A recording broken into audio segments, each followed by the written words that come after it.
Very nice weather here today in San Francisco. It's all rainy, and I still decided to bike.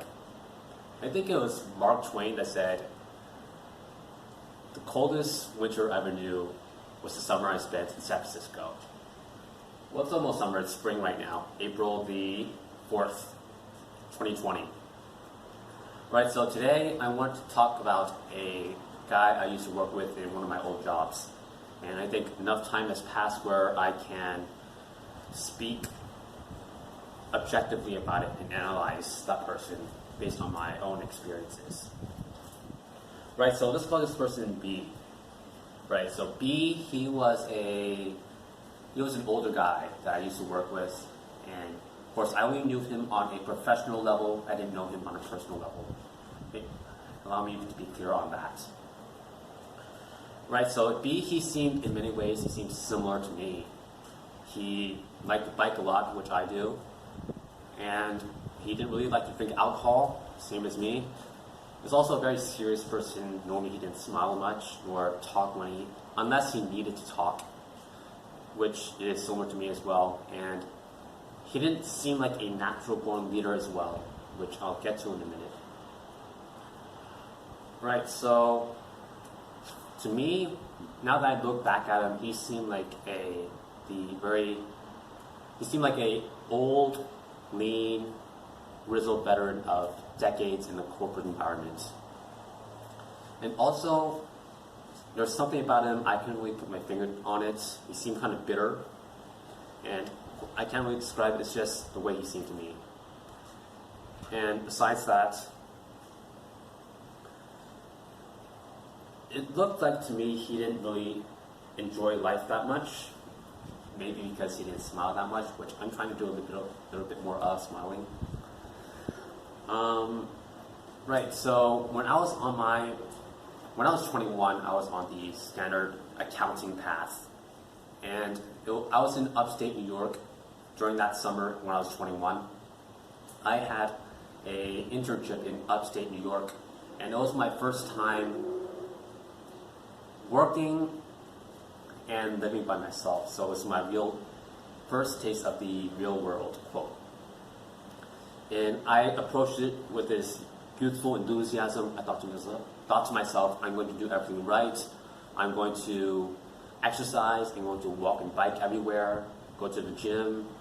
I'm going to eat the right foods, cook my own food. I'm going to save all the money I can. I'm going to read books and develop my mind when I have free time, etc. That's everything that I thought was right at that time, which now, at 24, I still think that's right. I just think there's more to that than just doing those things, but I digress. Right, so, hold on.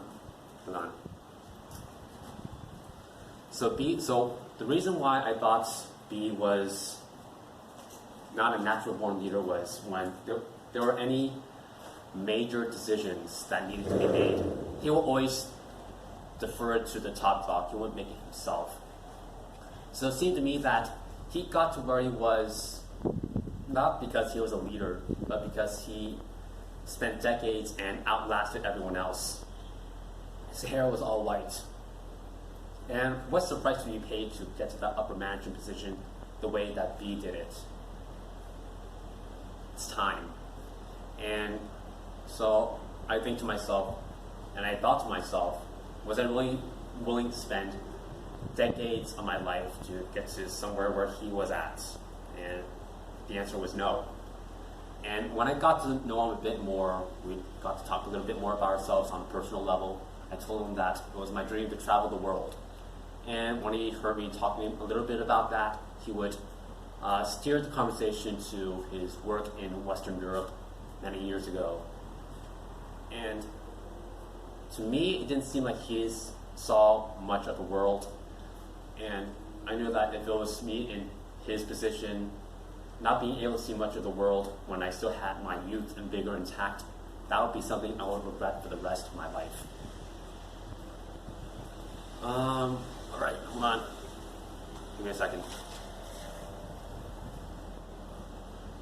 Right, so in B's position, I thought to myself, no amount of career success would be able to replace the dreams and aspirations that I wanted.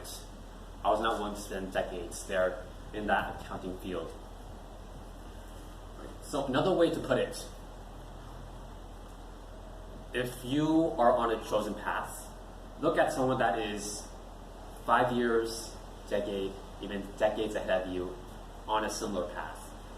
And ask yourself, is the price that they paid, because there's always a price, and what they achieved, that cost reward, is that something you're willing to accept?